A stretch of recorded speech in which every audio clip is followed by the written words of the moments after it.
नमस्कार दोस्तों, welcome to Byju's government exam prep channel. दोस्तों, आज हम लोग डेली करंट अफेयर में डिस्कस करेंगे 25 मई 2021 के न्यूज़पेपर में से, जो कि आपके एग्जाम चाहे सीएचएसएल हो, कंबाइंड ग्रेजुएट लेवल हो, NTPC, intelligence bureau, CPO SI, Delhi police, UPSI and other state services exam UPPSC, Bihar, Jharkhand, MP, Chhattisgarh, Rajasthan के साथ साथ बैंकिंग सर्विस के भी करंट अफेयर के लिए लाभदायक सिद्ध होगी। तो आइए एक एक करके डिस्कस करते हैं आज के नेशनल अफेयर सेगमेंट में, जिसमें राष्ट्रीय मामलों में पहली खबर है reduce water level in major reservoirs of the country. दोस्तों, जैसा कि आपको पता है कि मानसून जैसे जैसे नज़दीक आ रहा है या मानसून लेट होता है, तब भी हमारे देश के इन जलाशयों में पानी का स्तर गिर जाता है। तो मानसून के आने में अभी देरी है। जैसा कि आपको पता है कि भारत में मानसून दस्तक कब देता है। इवन अगर बात की जाए तो अंडमान निकोबार में 25 मई को ही मानसून आ जाता है और 1 जून को केरल में इसे साउथ वेस्ट मानसून के नाम से जाना जाता है। तो अभी देर है। ऐसा माना जा रहा है कि 31 मई को केरल के तट पर मानसून पहुंच जाएगा। हालांकि अभी वर्तमान परिस्थिति में देखें तो देश के ज्यादातर बड़े जलाशय में पानी का स्तर लगातार घट रहा है, यानी still time in the arrival of monsoon, however the water level is continuously decreasing in most of the major reservoir of the country। यानी भारत के लगभग सभी जलाशयों में पानी का स्तर कम हो रहा है। This can lead to a shortage in power generation and shortage of water in canal in coming days. इसका मतलब क्या हुआ, यानी इस समस्या से अभी जो होगा बिजली उत्पादन में, नहरों के पानी में कमी हो सकती है। और आप लोगों को पता होना चाहिए कि उत्तर भारत में इस समय धान की फसल के लिए पहले उसका सीड तैयार किया जाता है, तो उसके लिए पानी की आवश्यकता होती है। ऐसे में नहरों में पानी कम हो रहा है और यह बड़े जलाशयों में पानी के स्तर कम होने की वजह से हो रहा है। दोस्तों, out of the total 130 major reservoir of the country, यानी भारत में कुल 130 प्रमुख जलाशयों में 44 से बिजली उत्पादन होता है। यानी बिजली उत्पादन में सीधे सीधे कमी हो सकती है। At the national level, only 30% of the total water storage capacity of these reservoirs is left। यानी राष्ट्रीय स्तर पर अगर इन जलाशयों के कुल भंडारण क्षमता की बात की जाए तो 30% से कम पानी बचा हुआ है। ऐसे में कह सकते हैं कि नहरों के पानी में कमी क्राइसिस हो सकती है। इसके साथ साथ पावर जनरेशन में भी क्राइसिस हो सकती है। पानी की यह मात्रा 52 अरब घन मीटर है, जबकि पिछले साल अब तक इन जलाशयों में 42 अरब घन मीटर का पानी था।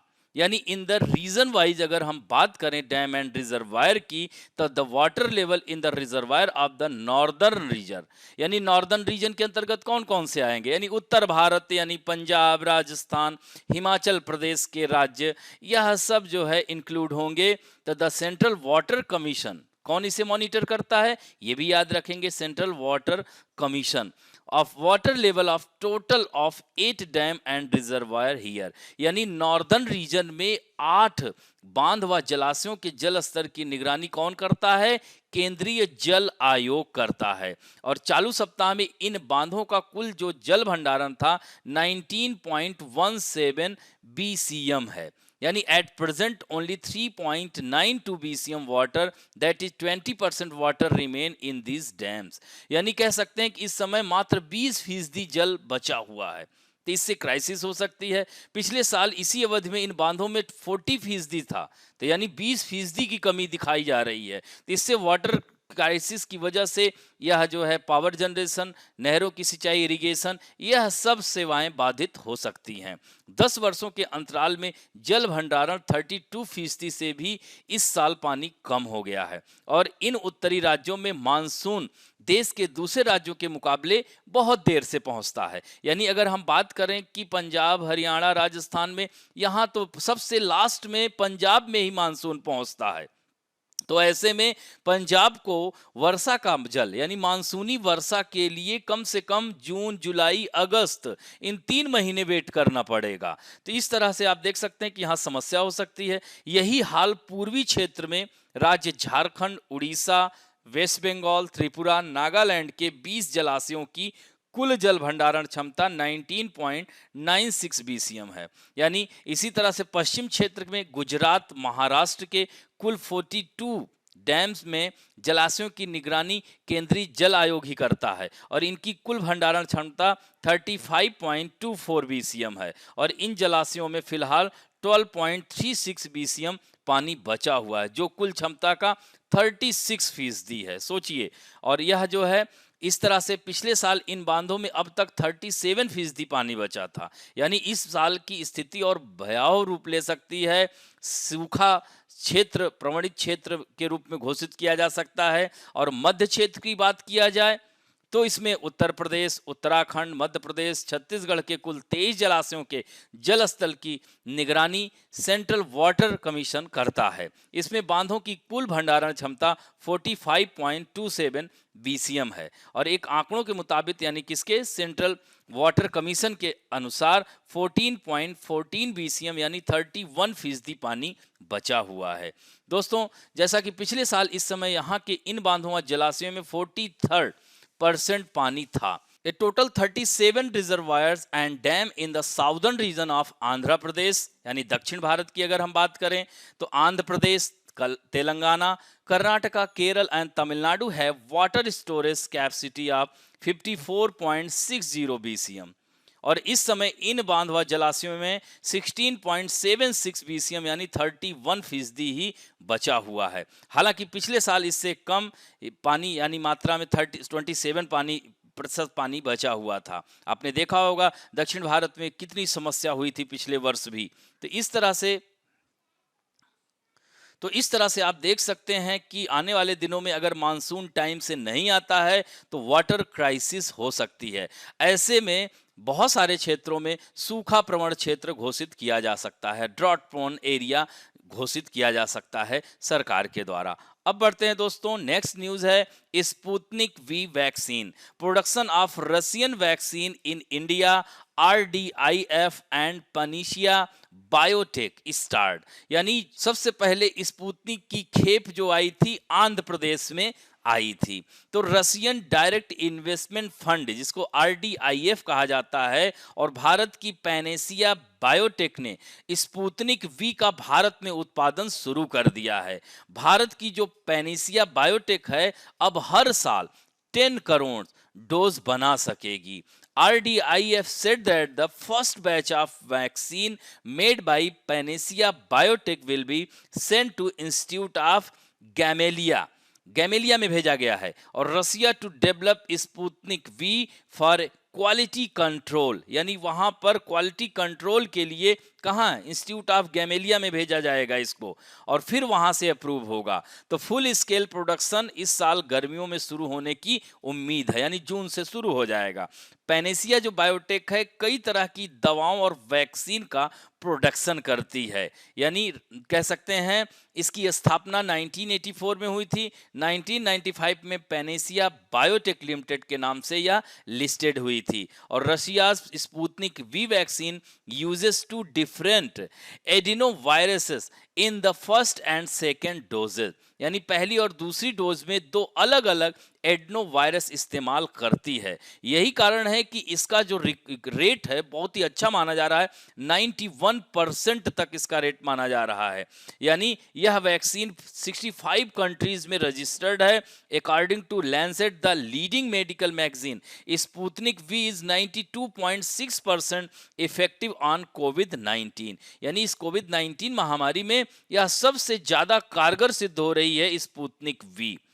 तो रूस की sovereign wealth fund, Russian direct investment fund इस वैक्सीन के लिए फंडिंग करता है। ये भी पूछ लेता है कि आरडीआईएफ के लिए फंडिंग कौन कर रहा है, तो रशियन सोवरेन वेल्थ फंड करता है। और यह भारत की 5 कंपनियों से इसके प्रोडक्शन के लिए समझौता किया गया है। भारत में स्पुतनिक का जो उत्पादन 3 स्टेप्स में होगा। There are 3 phases. First phase में क्या होगा, सप्लाई फ्रॉम रसिया, जो कि आ चुकी है, आंध्र प्रदेश में सबसे पहले आई। सेकेंड फेज में क्या होगा, RDIF will send the vaccine to India in bulk.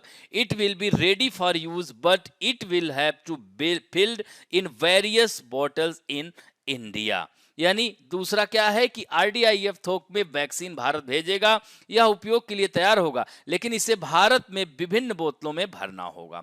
In the third phase, the Russian side will transfer the technology to the Indian company and the Indian company will produce it entire India, यानी पूरे भारत में उत्पादन करेगी तीसरे चरण के माध्यम से। इस तरह से इन तीनों चरणों को मिलाकर लगभग 85 करोड़ डोज प्रिपेयर की जाएगी, तैयार की जाएगी। India is currently vaccinated through Covishield produced by the Serum Institute and Covaxin produced by Bharat biotech. यानी भारत में वर्तमान में जो वैक्सीनेशन हो रहा है उसमें 2 वैक्सीन यूज की जा रही है, कोविशील्ड एंड कोवैक्सीन, जिसमें से कोविशील्ड किसकी है, अडार पूनावाला की, सीरम इंस्टीट्यूट, और भारत बायोटेक द्वारा कोवैक्सीन को तैयार किया गया है। अब देश में तीसरी वैक्सीन स्पुतनिक वी जो है, इसका टीकाकरण शुरू हो गया है। इस तरह से आप देख सकते हैं कि यह बहुत ही महत्वपूर्ण है। अब बढ़ते हैं इंटरनेशनल अफेयर्स में। S Jaishankar arrived in the US for more vaccine in India, यानी भारत के विदेश मंत्री एस जयशंकर अमेरिका की यात्रा पर हैं, 5 दिवसीय आधिकारिक दौरे पर गए हैं और वहां पर वह वैक्सीन को लेकर, एक तरह से कह सकते हैं इसको वैक्सीन डिप्लोमेसी, यानी जनवरी 2021 में भारत के संयुक्त राष्ट्र सुरक्षा परिषद में प्रवेश करने के बाद वह पहली बार न्यूयॉर्क पहुंचे हैं। यानी न्यूयॉर्क में यह पहुंचे हैं first time after India's entry into the UN security council. तो इस तरह से वह संयुक्त राष्ट्र के महासचिव कौन है, एंटोनियो गुटेरेस से भी मिलेंगे और he will then go to Washington to talk to US secretary of state Antony Blinken. उसके बाद वह वाशिंगटन डीसी, जो कि कैपिटल है, जो कि वाशिंगटन डीसी जो है पोटोमैक नदी के किनारे बसा है और न्यूयॉर्क जो है हडसन नदी के किनारे बसा है। जयशंकर यहां पर बाइलेटरल टॉक करेंगे, यानी द्विपक्षीय मुद्दों पर वार्ता के लिए बाइडेन की कैबिनेट के सदस्यों से मिलेंगे और भारत और अमेरिका के बीच कोविड संबंधी सहयोग पर बातचीत करेंगे। दोनों देशों के बीच द्विपक्षीय मुद्दों पर भी, यानी बाइलेटरल इश्यूज पर जो है डिस्कस होगा। अमेरिका में भारत के राजदूत कौन है, तरनजीत सिंह संधू जी, जो कि चिकित्सा और भारत में वैक्सीन भेजे जाने को लेकर कई बैठकें वो ऑलरेडी कर चुके हैं। These meeting also include the meeting of Stephane Bancel, CEO of the American pharma company Moderna. ध्यान रखेंगे मॉडर्ना के सीईओ स्टेफन बांसेल से भी बैठक में शामिल हुए हैं और इस तरह से भारत में वैक्सीन को, चूंकि वर्तमान में वैक्सीन की क्राइसिस हो रही है इंडिया में, तो इस तरह से विभिन्न देशों में जाकर हमारे देश के विदेश मंत्री वहां से वैक्सीन लाने का कार्य कर रहे हैं। तो इस तरह से वैक्सीन के माध्यम से भारत और अमेरिका के बीच में जो रिलेशन है और मजबूत होंगे। इसको हम वैक्सीन डिप्लोमेसी नाम भी दे सकते हैं। अब बढ़ते हैं दोस्तों से। Britain sends naval fleet to the Indo Pacific region to respond to China's aggressive attitude. दोस्तों, जैसा कि आप देख रहे हैं कि चीन का आक्रामक रवैया लगातार बना हुआ है, खासकर इंडो पैसिफिक रीजन में। तो ये पूरा इंडो वाला रीजन है और इधर फिर इंडोनेशिया आ जाएगा, उधर आपका पैसिफिक रीजन। तो इन पूरे क्षेत्र में चीन जो है लगातार आक्रामक रवैया अपनाया हुआ है। ऐसे में ब्रिटेन ने अपने सबसे शक्तिशाली नौसेना के बेड़े को इंडो पैसिफिक क्षेत्र के लिए रवाना कर दिया है और इसका नाम है एयरक्राफ्ट कैरियर HMS क्वीन एजिलाबेथ। के बेड़े में 9 युद्धपोत शामिल हैं। 32 एयरक्राफ्ट के साथ ही इस पर 3700 नौसैनिक तैनात हैं और यह शक्तिशाली बेड़ा शनिवार को ब्रिटेन से रवाना कर दिया गया। तो दोस्तों यह 7 माह समुद्र में तैनाती के दौरान भूमध्य सागर और हिंद प्रशांत क्षेत्र में भ्रमण करेगा। यानी अगर मैप में देखेंगे तो मेडिटेरियन सी है, बीच में बाबेल मंडेब जल संधि पड़ जाती है, फिर इंडियन ओशियन शुरू हो जाता है, फिर पैसिफिक ओशियन। तो इस तरह से यह चलेगा वहां से और यह भ्रमण करेगा कहाँ? भूमध्य सागर, मेडिटेरियन सी। मेडिटेरियन सी कहाँ अवस्थित है? यूरोप और अफ्रीका महाद्वीप के मध्य में स्थित है। इधर आप देखोगे जिब्राल्टर स्टेट है, इधर आगे बढ़ोगे तो यह एशिया से बाबेल मंडेब जल संधि से यह जुड़ा है, यह ध्यान रखेंगे। और HMS क्वीन एलिजाबेथ अपने 40 से ज्यादा सहयोगी देशों के संपर्क में रहेगा। उसके द्वारा भारत सहित कई देशों के साथ 70 से अधिक युद्धाभ्यास भी किए जाएंगे और यह इस दौरान 2600 समुद्री मील की यात्रा करेगा। तो इससे जो है चीन पर काफी पकड़ को मजबूत करेंगे ये सारे देश।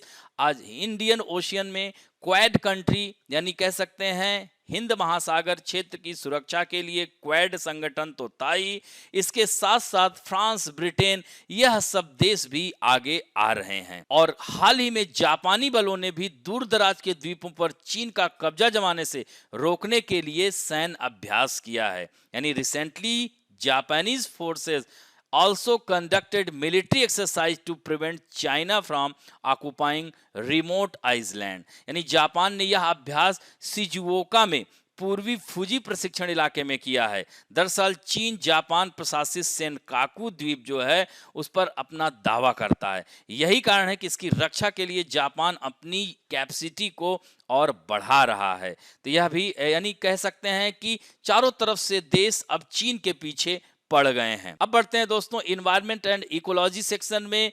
फ्लॉज इन वाइल्ड लाइफ लॉ, यानी ये जो वन्य जीव संरक्षण कानून है इसमें कई खामियां हैं। Do not include many species of organism, यानी बहुत सारी स्पीसीज जो प्रजातियां हैं उनके नाम को ठीक से इसमें डाला ही नहीं गया है। तो यानी यह एक कहानी है, यानी एक केस है। 25 जुलाई 2016 को केरल के पत्थानमथिट्टा जिले के वन विभाग ने जॉर्ज कुरियन से एक कछुआ बरामद किया और जो इन्वेस्टिगेशन में यह बात निकल कर आई कि the turtle is of the Indian flap shell species whose scientific name is Lesemis punctata, ये इसका जो है वैज्ञानिक नाम है। लेकिन जिला अदालत ने अगले कुछ दिन मुक्त करने का आदेश दिया और वन्य जीव संरक्षण अधिनियम 1972 के तहत कुरियन को आरोपी बनाया। हालांकि कुरियन ने फिर इस पर जो है उन्होंने कोर्ट में गए और बताया कि इस नाम का, इस कानून में लेसिमिस पंक्टाटा का सामान्य नाम भारतीय सॉफ्ट सेल कछुए के तौर पर गलत तरीके से सूचीबद्ध किया गया है। यही कारण है कि न्यायालय ने खारिज कर दिया और कुरियन को छोड़ दिया। फिर यह मामला धीरे धीरे हाई कोर्ट के बाद सुप्रीम कोर्ट तक पहुंच गया, लेकिन वहां भी इस बात पर भ्रम बना रहा। तो इस तरह से confusion over the name of the species listed in the schedule two the wild life protection act is because scientific and common names were never updated. The act lists species in 4 schedules from maximum protection schedule 1 to minimum security schedule 4 based on their nomenclature। यानी वन्य जीव संरक्षण की अनुसूची में सूचीबद्ध प्रजातियों के नाम में भ्रम इसलिए डाउट हो रहा है क्योंकि वैज्ञानिक और सामान्य नामों को कभी अपडेट ही नहीं किया गया और इस अधिनियम में प्रजातियों को उनकी नामवली के आधार पर, नॉमेनक्लेचर के आधार पर अधिकतम सुरक्षा को अनुसूची यानी लिस्ट 1 में डाला गया है, शेड्यूल 1 में, और न्यूनतम सुरक्षा को अनुसूची 4 तक यानी 4 अनुसूचियों में सूचीबद्ध किया गया है। तो the science of species identification and nomenclature has changed over the decade. Their morphological feature were the basis of species identification in 1970। सोचिए 1970 के दशक में प्रजातियों की पहचान का आधार उनकी रूपात्मक विशेषता थी, जबकि अब क्या हो रहा है, डीएनए टेक्निक के आधार पर, on the basis of DNA technology, उसके आधार पर आइडेंटिफाई किया जा रहा है। Along with this the process of identification and naming has become quite difficult due to the increase in the number of researchers studying in the species, यानी इन जो नामकरण प्रक्रिया में काफी कठिनाई हो रही है क्योंकि रोज नई नई प्रजातियों का पता चल रहा है। हालांकि wild life protection act has been amended many time, बहुत बार इसमें संशोधन किए जा चुके हैं, but in none of them scientific name were ignored, लेकिन वैज्ञानिक नामों पर हमेशा इग्नोर किया गया। तो लॉरिस इज वन, अब इसी का एक एग्जांपल देखिए, एक और आपको उदाहरण दे रहे हैं, ये तो कुरियन साहब का था, एक और उदाहरण है। लॉरिस एक ऐसी प्रजाति है, देख रहे हैं ना पिक्चर में दिख रहा है, loris is one such species, the scientific name of this small nocturnal strepsirrhine primate का वैज्ञानिक नाम लोरिस टार्डिग्रेडस है। क्या नाम है इसका? Loris tardigradus. हालांकि जब पता चला कि लोरिस टार्डिग्रेड्स एक सेपरेट कह सकते हैं, यह अलग प्रजाति है, however its scientific name was revised in 1988, इसलिए इसका वैज्ञानिक नाम 1988 में फिर संशोधित कर दिया गया और यह रेड स्लेंडर लोरिस जो है श्रीलंका तक ही सीमित है। वहीं भारत में पाई जाने वाली लोरिस का वैज्ञानिक नाम को अमेंड करके लोरिस लेडेकेरियनस रख दिया गया। तो इस तरह भारत में पाई जाने वाली प्रजाति अनुसूची में शामिल नहीं है।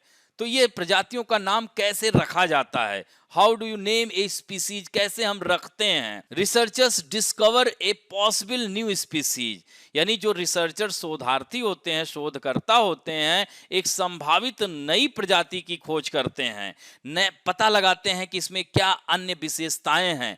तो the researchers describe and identify the species, फिर उसके बाद ये रिसर्चर्स उस प्रजाति के बारे में डिस्क्राइब करते हैं, उनकी पहचान करते हैं।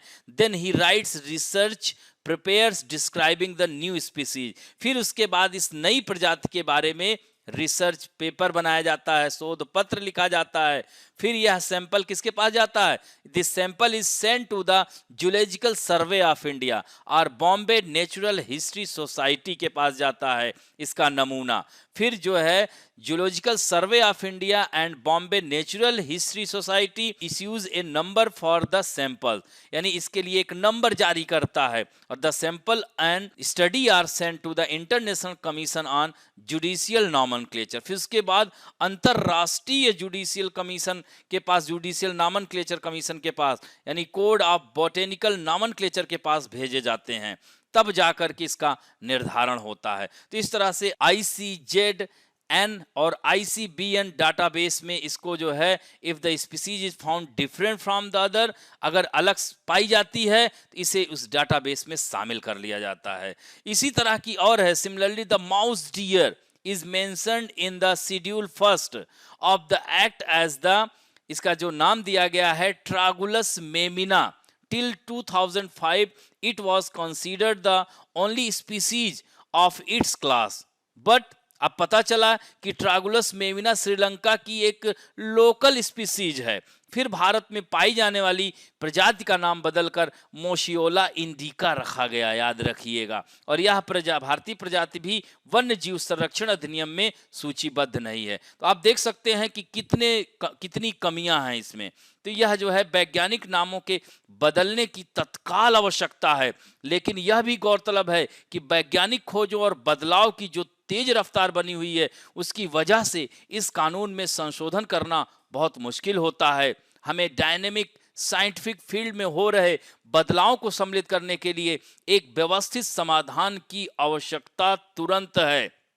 इसके अतिरिक्त वन्य जीव अधिनियम में कुछ प्रजातियों जैसे कि कछुए, टेस्टे डिंडे, ट्रायोनिकिडे के पूरे वर्ग को ही सूचीबद्ध 4 में सूचीबद्ध किया गया है। तो अब ये देख रहे हैं ना कि इस तरह की बातें देखने को मिलती हैं। तो इस पर जो है अधिनियमों की जो अनुसूचियों में वर्गीकरण, इस कमी ने वन्य जीव संरक्षण के लिए परेशानियां पैदा कर दी हैं। आपराधिक न्याय व्यवस्था की धुंधली तस्वीर बना दी गई है। तो इस तरह से वैज्ञानिक नामों को बदलने की तुरंत आवश्यकता, इसके लिए नए कानून बनाने की आवश्यकता है। अधिनियम में अनुसूचियों का उल्लेख किया जा सकता है, लेकिन इसमें दर्ज प्रजातियों को ऐसे जीवंत वैज्ञानिक दस्तावेज के तौर पर सूचीबद्ध किया जाना चाहिए, जहां हर बार कानून में बदलाव किए बिना विशेषज्ञ संशोधन और अपडेट करा पाएं। अब वक्त आ गया है कि हम इस प्रक्रिया की देखरेख के लिए एक नेशनल रेड लिस्ट अथॉरिटी के निर्माण के बारे में भी विचार करें। अब बढ़ते हैं various national international personality in news में। हम बात करेंगे हेमंत बिस्वा शर्मा। ये कौन है? ये वर्तमान में असम के मुख्यमंत्री हैं। तो बैडमिंटन एसोसिएशन के ये अध्यक्ष भी हैं। इसके साथ साथ एशियाई बैडमिंटन संघ के यह उपाध्यक्ष भी हैं। तो भारतीय बैडमिंटन संघ के अध्यक्ष हेमंत बिस्वा शर्मा को 2021 टू 25 की अवधि के लिए BWF यानी विश्व बैडमिंटन जो संघ के परिषद के सदस्य के रूप में इन्हें चुना गया है। इनको 236 वोट मिले क्योंकि बैडमिंटन वर्ल्ड फेडरेशन के वर्चुअल एजीएम और काउंसिल चुनाव में 31 प्रतियोगियों में से 20 परिषद सदस्य चुने गए थे और BWF के अध्यक्ष पॉल एरिक होयर फिर से अनअपोज्ड चुने गए हैं, यानी निर्विरोध चुने गए हैं। तो इस तरह से अध्यक्ष कौन है? याद रखना, पॉल एरिक हेयर। इसका हेडक्वार्टर कहाँ है? तो कुआलालंपुर में है, मलेशिया की कैपिटल है। अब बढ़ते हैं दोस्तों पुस्तकें एवं पुरस्कारों में।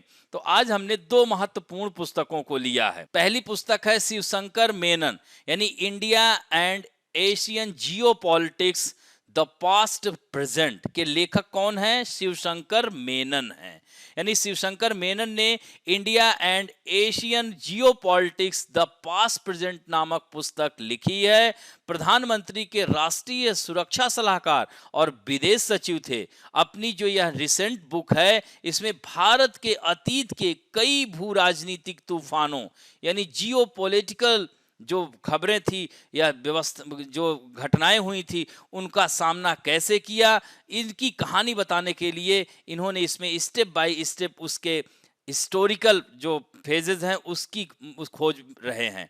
तो मेनन ने इतिहास के प्रति एक अलग दृष्टिकोण ही बनाया है।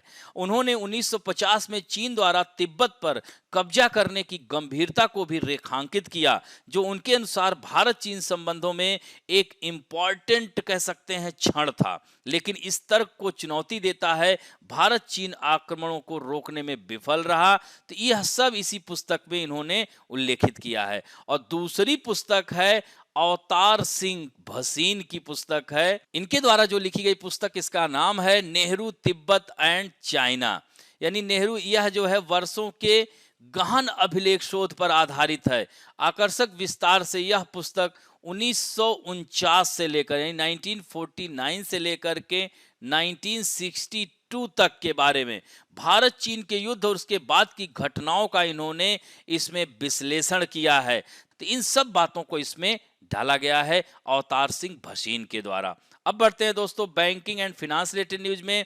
NHA sign MOU with Telangana for implementing Ayushman Bharat scheme. दोस्तों आयुष्मान भारत स्कीम क्या है? इसके तहत 5 लाख रुपए का बीमा किया जाता है। यानी भारत के 10 करोड़ 74 लाख परिवार यानी 50 करोड़ से अधिक लोग PMJAY का लाभ ले सकते हैं। इन परिवार की पहचान गरीब और सुविधाओं से वंचित लोगों के तौर पर हुई है। दोस्तों कोरोना काल में आयुष्मान भारत योजना के तहत बहुत सारे लोगों को इसका लाभ मिला है। तो द आयुष्मान भारत प्रधानमंत्री Jan Arogya Yojana will now be implemented in Telangana along with the existing state scheme। वहां की जो राज्य की जो स्कीम है उसका भी नाम याद रखिएगा, Arogya Shri. The national health authority has signed a memorandum of understanding with the Telangana government to implement ABPMJAY in the state. तो इस योजना का विस्तार किया गया है। 33 राज्य और संघ देश अब इसमें शामिल हो गए हैं। अब जो है इसके बाद अब इस योजना को आयुष्मान भारत PM जय आरोग्य श्री कहेंगे। कहाँ? तेलंगाना में। तो according to 2011 census caste economic socio basis पर आधारित, तो इसमें 26 लाख लाभार्थी को लाभ मिलेगा तेलंगाना के, ये ध्यान रखेंगे। और यह जो है 22,000 से ज्यादा सूचीबद्ध सरकारी और निजी अस्पतालों में से किसी भी स्वास्थ्य सेवाओं का लाभ उठाया जा सकता है इस योजना के तहत। अब बढ़ते हैं दोस्तों स्पोर्ट न्यूज में। Max Verstappen of Red Bull won the Monaco Grand Prix 2021। यानी मैक्स वेरस्टापेन ने अपने कैरियर में पहली बार विश्व चैंपियनशिप का नेतृत्व करने के लिए फार्मूला वन का शो है मोनाको ग्रांड प्रिक्स जीत लिया है। लुइस हैमिल्टन से फार्मूला वन चैंपियनशिप की उन्होंने बढ़त हासिल की है। यहाँ पर देख सकते हैं ये रेड बुल का है ये चिन्ह, यह हैमिल्टन आप देख सकते हैं यहाँ पर मर्सिडीज का, और यह जो है यहाँ पर ये देख रहे हैं ना फेरारी का है ये चिन्ह। तो इस तरह से आप देख रहे हैं 105 अंकों के साथ हैमिल्टन 101, फिर नॉरिस हैं 56 के साथ तीसरे नंबर पर। तो यह पूरा हमने दे दिया है, इसको ध्यान रखेंगे। अब बढ़ते हैं दोस्तों, Indian referee Ashok Kumar selected for Tokyo Olympic game, यानी इनका नाम है अशोक भानवाला। तो अशोक भानवाला टोक्यो ओलंपिक 2021 में रेफरी की भूमिका निभाने के लिए चुन लिए गए हैं। इससे पहले रियो ओलंपिक में भी इनको जिम्मेदारी दी गई थी। अशोक जो है हरियाणा के सोनीपत गांव से हैं, सोनीपत जिले के गांव कासडी के निवासी हैं, और इसके अलावा अन्य भारतीय ओलंपिक में कुश्ती रेफरी कोई नहीं बना है, ये पहले ऐसे भारतीय हैं। तो यूनाइटेड वर्ल्ड रेसलिंग ने उन्हें टोक्यो के लिए निर्णायक पैनल में शामिल किया है। पिछले कई वर्षों से वह नेशनल इंटरनेशनल लेवल पर रेफरी के तौर पर जिम्मेदारी निभा चुके हैं। एशियन खेलों से लेकर विश्व चैंपियनशिप, कॉमनवेल्थ के अलावा दर्जनों अंतर्राष्ट्रीय प्रतियोगिताओं में वह रेफरी के रूप में भूमिका निभा चुके हैं। अब इंपॉर्टेंट डेज की बात करेंगे। आज दोस्तों वर्ल्ड थायराइड डे है। 25 मई को हर साल मनाया जाता है दुनिया भर में। यह खास दिन थायराइड के प्रति लोगों को जागरूक करने के लिए, यानी this special day is celebrated to make people aware of thyroid. दोस्तों world thyroid day was first observe in 2008 by the American thyroid association and the European Thyroid Association with the aim of making people aware of thyroid, और women are more prone to this disease than men, यानी पुरुषों की तुलना में अगर बात की जाए तो महिलाएं इस बीमारी से ज्यादा ग्रसित होती हैं। Due to neglecting the disorder of thyroid this disease can also become dangerous for a person, यानी अगर आप लापरवाही बरतते हैं तो ये बहुत ही घातक सिद्ध हो सकती है।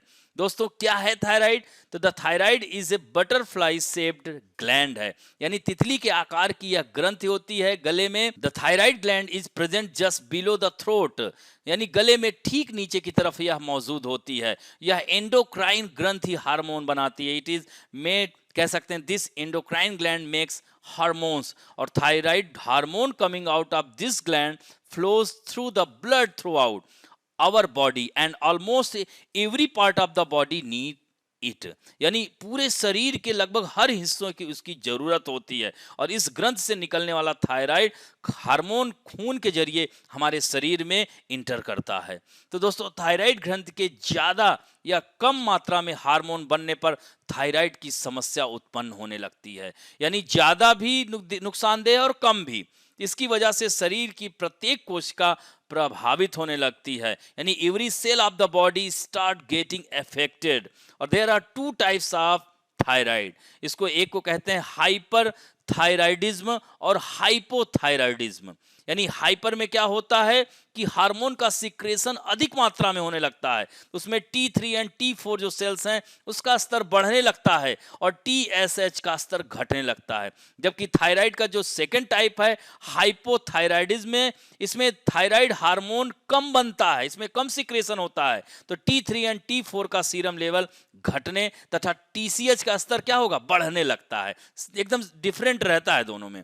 इस तरह से इसके लक्षण, अब इसमें क्या होगा, बढ़ने से क्या होगा कि वजन कम होना, बॉडी में घबराहट होती है, नर्वसनेस आ जाता है, सांस फूलने लगता है, नींद नहीं आती है रात में और अधिक प्यास का अनुभव करता है। और दूसरे में क्या होता है, जो है वजन बढ़ने लगता है, थकान, अवसाद, मानसिक तनाव, बालों का झड़ना, त्वचा का रूखापन और पतला होना, ये सब लक्षण हैं। इसमें जो है लोगों को खासकर आफ्टर 35 ईयर, 30-35 साल के बाद थायराइड टेस्ट कराना चाहिए। खासकर महिलाओं पुरुषों दोनों को कराना चाहिए, लेकिन ज्यादा प्रभावित महिलाएं होती हैं।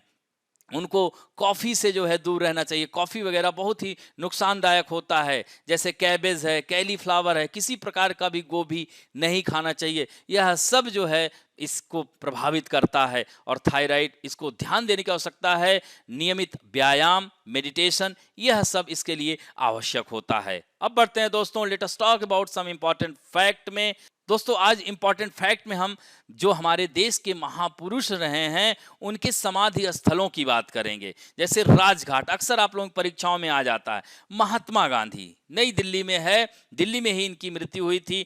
30 जनवरी 1948 की को जो है इनको गोली मार दिया गया था नाथूराम गोडसे के द्वारा। और दूसरा है विजय घाट, ये लाल बहादुर शास्त्री जी का है।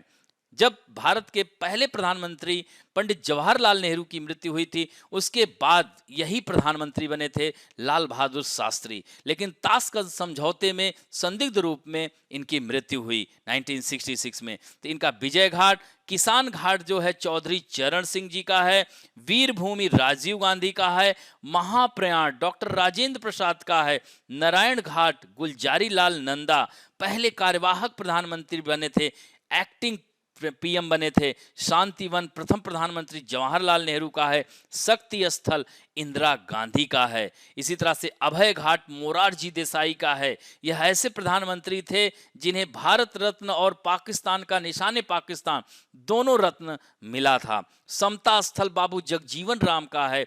यह जो है 32 वर्ष तक कैबिनेट मंत्री रहे हैं। चैत्रा भूमि डॉक्टर बी.आर. अंबेडकर जो कि हमारे संविधान के शिल्पीकार थे, तो डॉक्टर अंबेडकर जी का है, महाराष्ट्र में है। एकता स्थल ज्ञानी जैल सिंह का है, हमारे देश के राष्ट्रपति रहे हैं।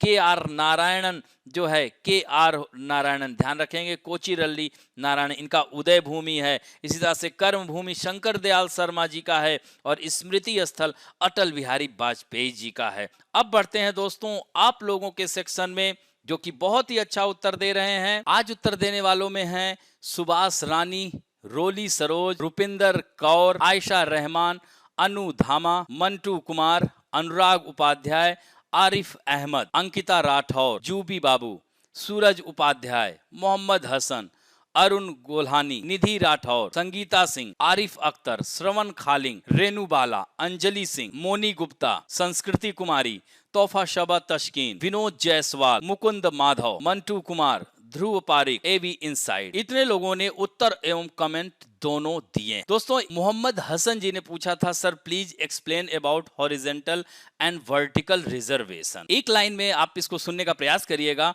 Vertical reservation and horizontal reservation में जैसे वर्टिकल रिजर्वेशन के अंतर्गत SC, ST, OBC जनरल जैसे 10% इकोनॉमिक व्हीकल सेक्शन ये होता है, और फिर जब इन रिजर्व कैटेगरी में वोमेन, हैंडीकैप्ड, एक्स सर्विसमैन ये सब कैटेगरी लगाई जाती है तो उसे हॉरिजॉन्टल रिजर्वेशन बोलते हैं। ध्यान रखेंगे।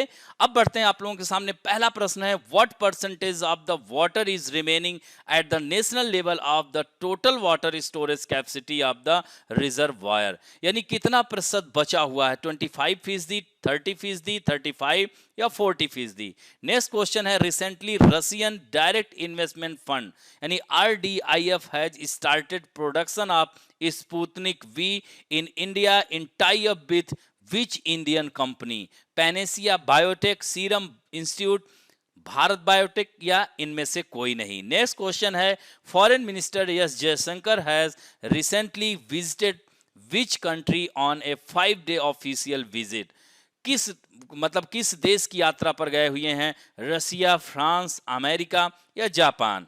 नेक्स्ट है which country has dispatch it's most powerful novel fleet HMS Queen Elizabeth to the Indo-Pacific region to respond to China's aggressive attitude, Russia, Britain, America, Japan। And next question है India and Asian geopolitics the past present शीर्षक वाली पुस्तक किसके द्वारा लिखी गई है, अवतार सिंह भसीन, संजय बारू, शिवशंकर मेनन या Shashi Tharoor. And next question है recently the national health authority has signed a memorandum of understanding with the government of which state to implement ABPMJAY in the state, Uttarakhand government, Telangana government, Maharashtra government या बिहार गवर्नमेंट। नेक्स्ट क्वेश्चन है among the following Indians who has been selected to play the role of referee in Tokyo Olympic 2021, Ashok Bhanwala, Satyadev Malik, Satpal Singh, Tejendra Lala. And next question है who among the following has won the Monaco Grand Prix 2021, निम्नलिखित में से कौन Monaco grand prix 2021 जीता है? Lewis Hamilton, Max Verstappen, Carlos Sainz junior, L Norris. And next question है, when is world thyroid day celebrated? 20 मई, 22, 24 या 25? And last question है, Chaitra Bhumi is the mausoleum of which great personality? यानी चैत्रा भूमि किस महापुरुष का समाधि स्थल है? Doctor B R Ambedkar, Morarji Desai, Indira Gandhi, Lal Bahadur Shastri. इस तरह से इन 10 प्रश्न के उत्तर दीजिएगा और आशा करता हूं कि आज का वीडियो आप लोगों को अच्छा लगेगा। और दोस्तों अच्छा लगे तो please like, share, subscribe and bell icon दबाना ना भूलें। थैंक यू दोस्तों।